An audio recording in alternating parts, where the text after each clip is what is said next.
নিয়োগ দুর্নীতি মামলায় ববিতা সরকার একটি অত্যন্ত গুরুত্বপূর্ণ নাম। নিয়োগ দুর্নীতি মামলার দীর্ঘ লড়াইয়ের পর কলকাতা হাইকোর্টের নির্দেশে রাজ্যের প্রাক্তন মন্ত্রী পরেশ চন্দ্র অধিকারীর মেয়ে অঙ্কিতা অধিকারীর চাকরিটি তিনি পেয়েছিলেন। এবার সেই ববিতা সরকারের চাকরির বৈধতা নিয়েই উঠল প্রশ্ন।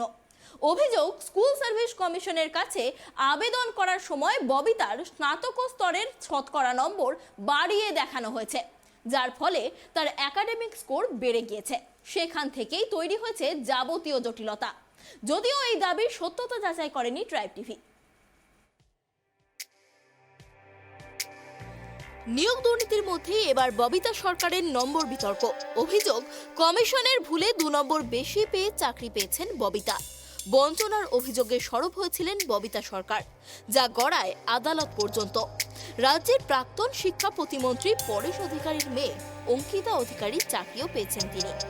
চাকরির এবং অঙ্কিতার পাওয়া বেতনের পুরোটাই পেয়েছেন মামলাকারী ববিতা সরকার। কিন্তু সেই ববিতার প্রাপ্ত নম্বর নিয়েও তৈরি হয়েছে বিতর্ক। ফলে আরও একবার প্রশ্নের মুখে পড়েছে এসএসসির ভূমিকা। সোশ্যাল মিডিয়ায় ভাইরাল হয়েছে স্কুল সার্ভিস কমিশনের মেরিট লিস্ট।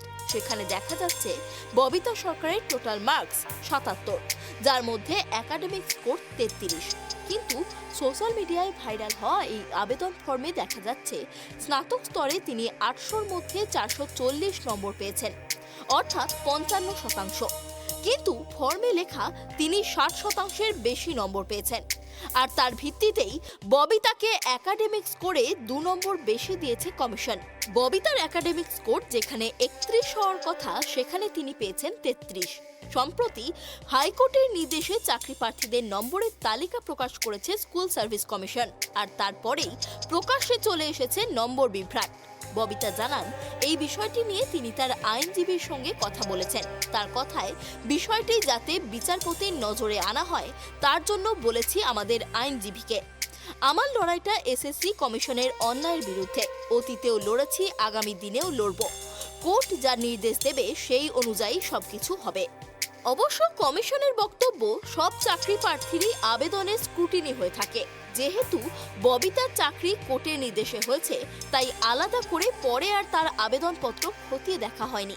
কেউ তথ্যের অধিকার আইনের আওতায় আবেদন করলে বা কোর্টের নির্দেশ এলে কমিশন তা খতিয়ে দেখবে। অন্যদিকে ববিতার নম্বর বিতর্ক প্রকাশ্যে আসতেই চাকরির দাবি অনামিকা রায়ের।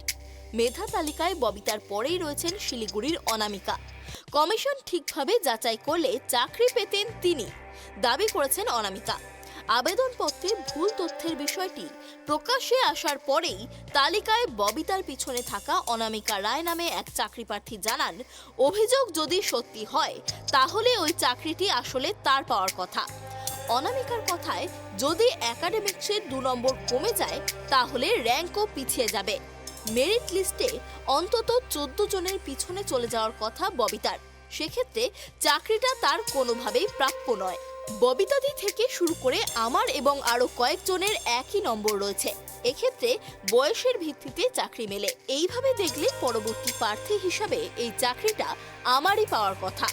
আমি চাই চাকরিটা আমায় দেয়া হোক। Bureau report, tribe TV.